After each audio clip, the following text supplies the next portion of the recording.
Cast recordings or the latest cast album of any musical are more popular now than ever before. But are they a blessing or a curse? Should we really be referencing them in our productions, or do you think they just stifle creativity?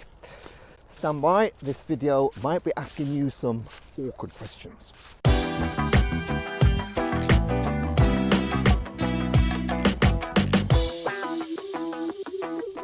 Around 40 years ago, I was an acting member of a musical group in my hometown.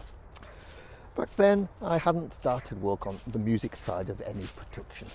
I was on stage doing some minor roles and some major roles, working backstage, etc. And during this time, I had a conversation with the then musical director.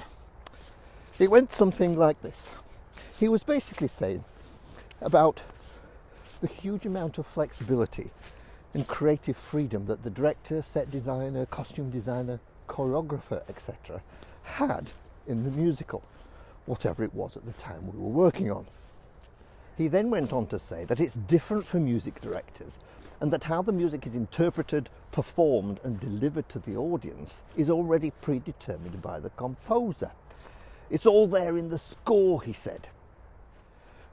Weeks, months and now years later, since that conversation, I still feel exactly the same way as I did then.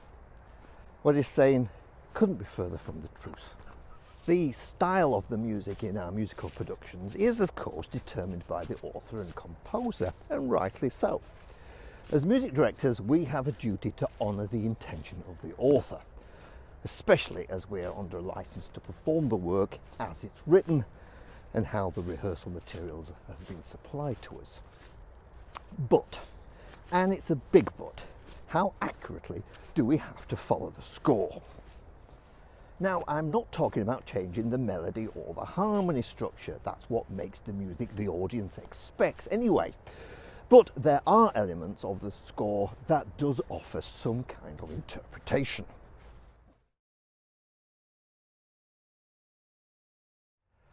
Tempo is the most obvious area where we could, if we chose to, add some of our own interpretation. Around 10 years ago, I played in a band for a production of Guys and Dolls, and in one of the numbers in Act 2, I remember the MD took it at such a speed that I'd never witnessed before. Now, when I asked him why he chose to take it at such a pace, he said something along the lines of, "Don't really like that number, wanted to get it over with as soon as possible." Now, that might be an extreme example of tempo change, but if the actor has been directed in such a way or is interpreting how the song furthers the plot in a different way to what's been heard before, then in my mind there's nothing wrong in interpreting the number by changing the tempo accordingly. Or maybe the change in tempo within the number. It might be a passage that's taken much slower, or the pauses or the rits and vowels are greater in how the number is usually performed. So tempo then is one area where we can add some creative adjustments. But what about changing the key to numbers?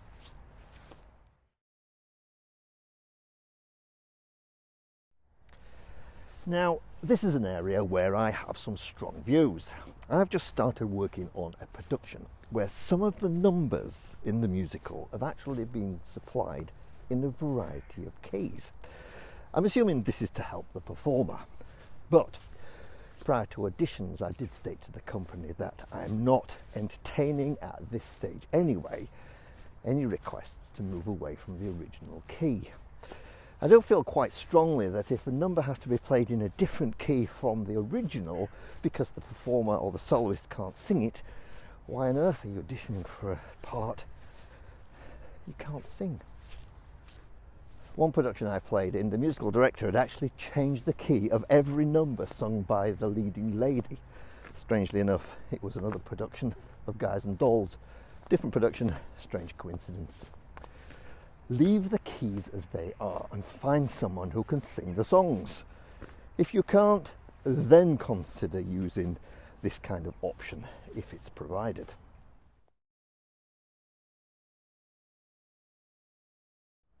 But the one area that I'm asked about more than any other is the subject of orchestration. Well, not orchestration directly. The questions are more along the lines of how can I reduce the number of players?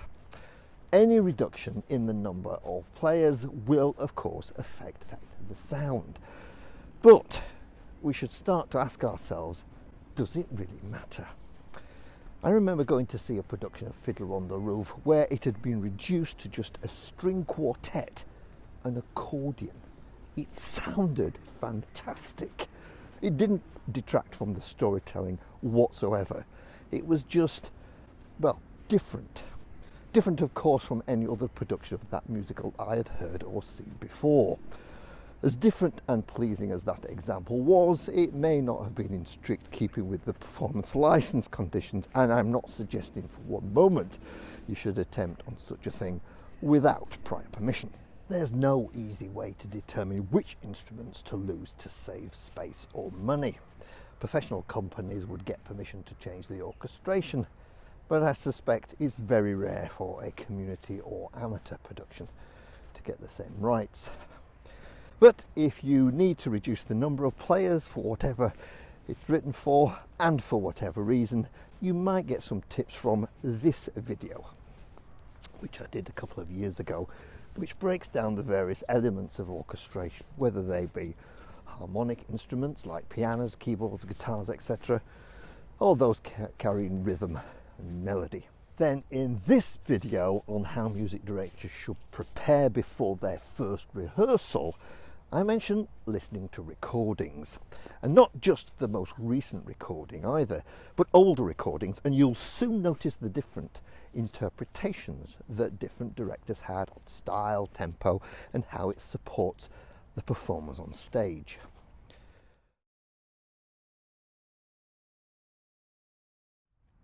We all do it. When our next musical is chosen, everyone reaches for the most recent cast album recording. The potential cast does it, the director does it, the choreographer definitely does it, and then comes to the musical director to see if that recording is a reproduction of what's written in the score. If they don't, they should. In fact, one of the first things I like to do is to try and determine what the choreographer particularly and the director will be using for referencing the music. What I mean by that is that I try and then offer some advice on which recording they could use, or will make it an aim to get the dance music particularly recorded so that they know right from the onset of any rehearsal phase exactly what the music is. Be aware of what your choreographer is using.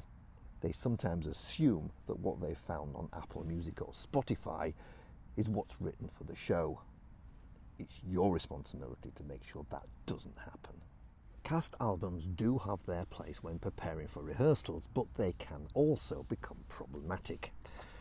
Regardless of how the production is visualized by the director, it is assumed by most that if they copied the cast album in every way, they are well on their way to learning the score and putting on a good production.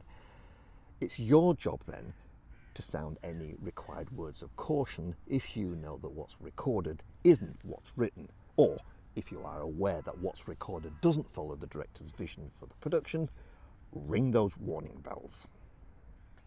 More recent musicals have much reduced orchestrations and requirements for the many players than of those of decades ago.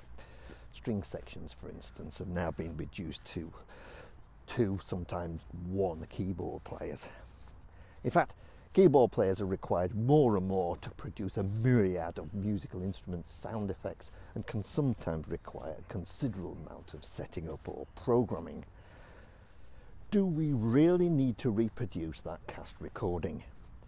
Do we really need to have that specific sound in the orchestra or band? Would the audience notice? Would they care? My answers to all 4 of those questions is no, no, no, and no. I saw a social media post recently from someone that had traced the exact patch used in the original recording of Little Shop of Horrors. Who cares? Why do we have to copy the recording? And it's not only cast recordings that can cause this lack of creativity in our productions. Filmed on stage recordings of our favourite musicals have resulted in some productions just being copied. I've seen numerous community and amateur productions where not only has the choreography been copied, but the business and stage directions as well. Why? Well, it might be to save time, but I suspect it's choreographers and directors just not having a great deal of creative vision to start with.